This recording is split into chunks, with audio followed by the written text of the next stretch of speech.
Yes, this is Pursuing God's Heart, and I thought I would get back outside. I've got into a rhythm of just recording these indoors, but actually the weather is beautiful.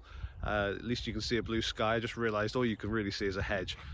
This is my view, but the sun is shining, so I can't really show you that. So, John chapter 16, the last verse. The upper room discourse goes from John 13, after Jesus washes the disciples' feet and Judas leaves, he gives the new commandment. Then we come into John 14, 15, 16, and these three chapters give us a fascinating insight. It's the intimacy that was going on in that room. The connection between Jesus and his disciples is phenomenal. They were distressed because he was leaving. They were confused, they were concerned. They didn't know kind of how things were going to be, what was going on. And we see Jesus incredibly carefully kind of carrying their hearts through that situation, preparing them for all that was to come in the coming, not only the next 3 days, but in the coming weeks, months and years.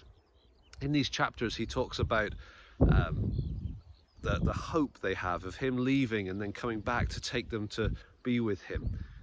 He talks about the fact that he's going to give them his spirit and they're not going to be left as orphans. He talks about how they're going to be responsively obedient to the Father. He talks about them being branches in the vine. He's the vine, and that connection is there. He talks about how they're going to be hated in the world, just like he was hated, and it's going to be a challenging time. And the very conclusion of that, I mean, keep in mind that his goal is to comfort and to reassure them throughout these three chapters. And the very final verse, chapter 16, verse 33, Jesus says, "In this world you will have tribulation, but take heart, I have overcome the world."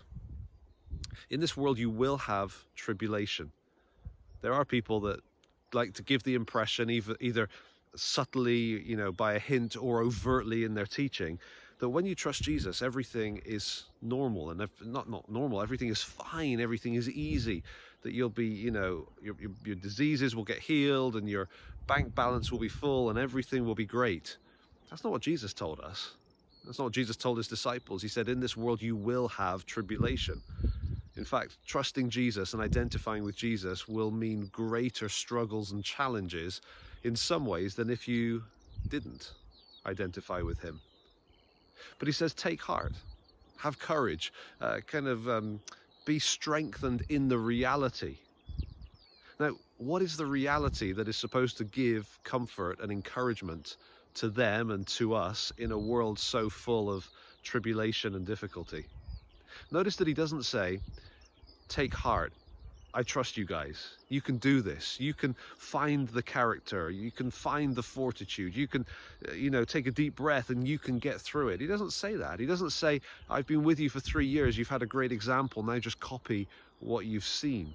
He doesn't say, even you're receiving the Spirit and he's going to give you gifts and he's going to empower you, and with the Spirit you guys can take on the world. He doesn't say that.